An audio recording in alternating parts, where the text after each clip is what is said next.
The wheels on the bus go around. Look, why am I going to the airport on a Sunday? I'm going for you, because I'm going to Suvanabhumi Airport today. Couple of things we're going to talk about in this video. Number one, why are airfares still so expensive? And number two, why am I receiving so many messages from my viewers telling me that the airport is in chaos? Let's get on the bus and have a look.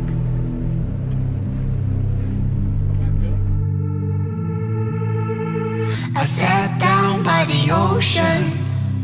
It's that tears that I feel fill up with emotions. Could I taste them for real? Longing for you, oh, but I can't get back.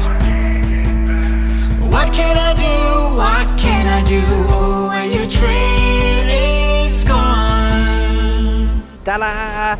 If only coach travel was that quick in the edit. We are here at Suvanabhumi. It took us about 1 hour 45 minutes. Nice clear run and only one very brief stop at a toll booth. We are going to go inside and try and find out what is the issue with all the messages, the personal text messages and emails that you're sending me regarding delays in going through security and immigration right now when you're heading out of the airport to another destination. Could it be that the airport has made a huge error, or is there actually no problem at all? I'm going to try and find out when we go inside.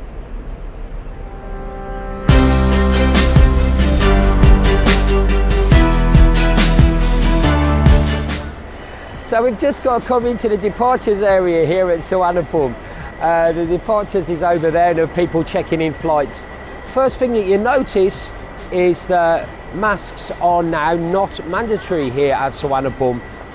Just looking around, most of what I would identify as Thai people are wearing masks, and most other people aren't, so that's good news.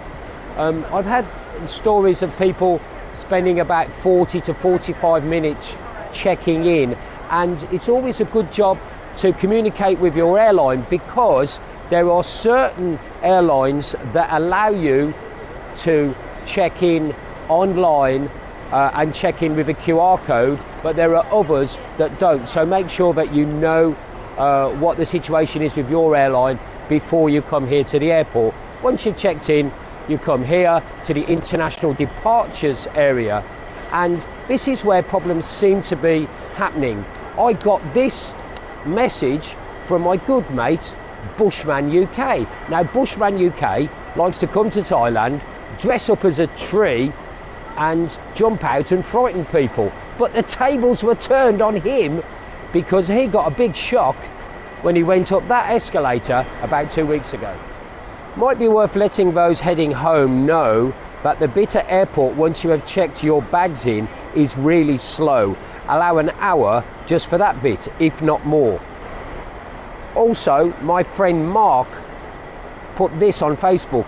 If you fancy flying out of Bangkok airport anytime soon, please leave yourself hours and hours to check in and get through immigration. Unorganised chaos. Nian Hendricks on Twitter said, how to increase lines at airports. Do it the Suvanabhumi way. Don't allow printing of boarding passes so no one can self-check in, but provide counters for self-check-in. You just knew that you'd get misteregg on an escalator in this video at some time. So, Bushman UK texted me when he got home in the UK and gave me some more information. He said that out of the 16 immigration points where they were checking passports that could possibly be open, only 7 were manned, and this was at peak time, and this led to problems with what he estimated 25% of passengers missing their flight. He said it was absolute bedlam there, and that was agreed by my mate Mick, who said that it was organised chaos.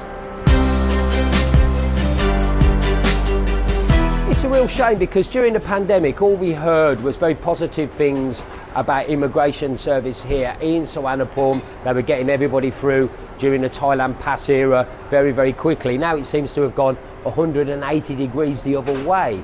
I'm hearing stories of the automation of the security protocol. Once you get through immigration and you go through security, in the old days you used to take off your belt, put your watch and your phone in a tray, and the tray used to go through the scanner.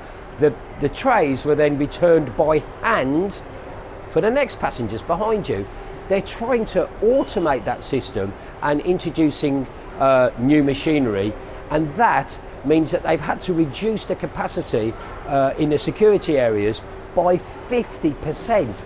This seems to be the big problem and the reason why there are so many delays and passengers telling me to leave at least 3 to 4 hours to get through both security and immigration here at Suvanabhumi. Another thing I've always wondered about Suvanabhumi is why they scrutinise your passport and boarding card so many times. Downstairs I was noticing that as passengers were passing into the international departures area, their boarding passes and passports were being screened. Looking at me like that, looking at it from that side, and then when you get to security, same thing, boarding pass, passport, another 20 seconds. Then when you get to immigration, again the passport is checked. This never happens to me when I travel to other airports. There's only ever one passport check, which is when you go through immigration. Maybe that's adding time as well.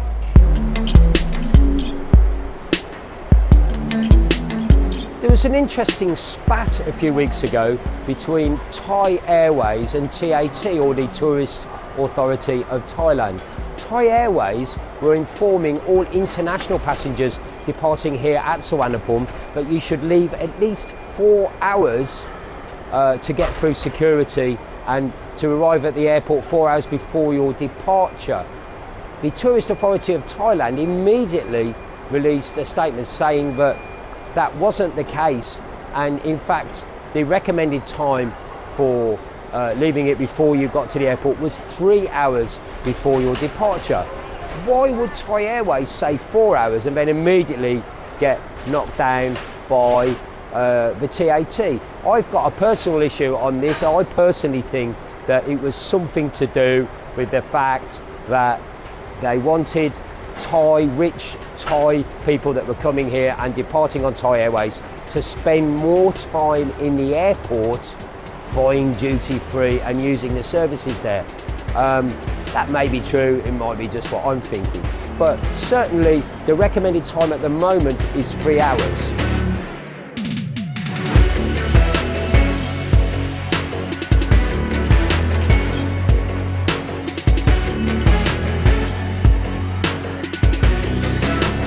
The second issue, and this is the issue that I get the most comments on when I do my live streams, when I do my shows, and I look at the comments on other videos that I do on the channel. Airline prices haven't gone down since the peak of the high season last year, and it is interesting. I'm actually going abroad for Songkran next month, and I did the same thing in 2018. 5 years ago. I tried to find through my emails the price of that ticket, and it was a bit of a strange route I took because it was Songkran and it's high season here in Thailand. I took a cheaper flight from Malaysia, so my ticket from Malaysia to London and then London right back here to Bangkok was just over £600. I booked my flight to go to Birmingham direct here from Bangkok and return, and the price was 43,000 baht, which is just over £1,000. Prices have definitely not gone down. So why should this be that the prices haven't gone down? Well, it's interesting. When we looked at the last video, we looked at the route between Heathrow Airport direct into Bangkok.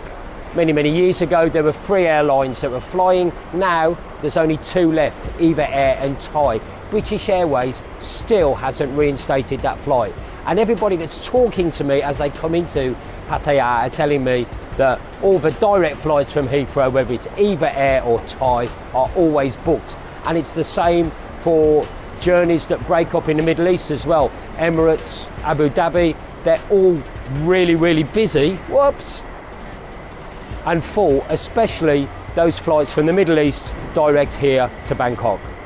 So clearly capacity is a problem, and also of course the airlines are still suffering with things like staffing levels. They haven't got people to clean the aircraft, they haven't got people to make the food and fly the aircraft even. There's still a shortage of airline pilots, and the big one is of course fuel.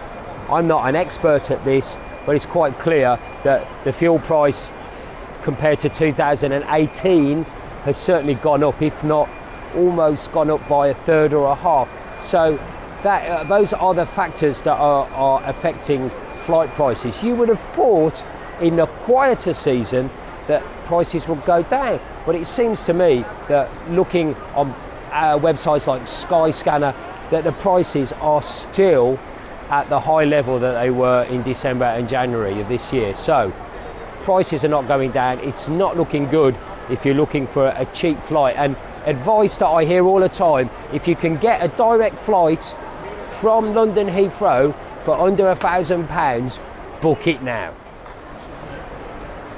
So right now it's peak time on a Sunday about lunchtime, and this is the line or queue to simply get into the escalator to go up to the international departures. And as you can see here, they're checking boarding passes and they're looking at passports as well. I would estimate this queue or line is maybe 50 to 60 people long.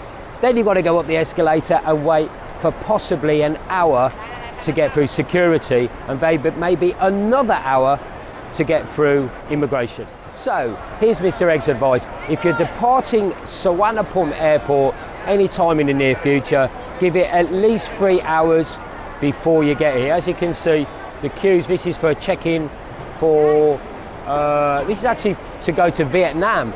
So this is not a massive international flight, and the queue is that long. So please leave good time. Relax at the airport, have yourself a nice coffee or eat or whatever, and don't get stressed out when you're flying back. I want to know your experiences. This video has really been about feedback from you. Are you experiencing difficulties when you're departing Suvanabhumi? And what about airline prices? Have you got a bargain? Can you tell my viewers how to book a cheaper ticket? Have you got a system that could help? Let me know in the comments down below. But from now, I'm Mr. Egg at Suvanabhumi Airport. I'm glad I haven't got to wait here. I'm going to go back. See me at my bar, Le Pub, and also Milk on Soy Diamond in sunny Pattaya. But from me at Suvanabhumi Airport, take care. Bye-bye. I'ma buy plane ticket, run away by myself for a minute. I don't have any limits. Ooh, I'm looking for a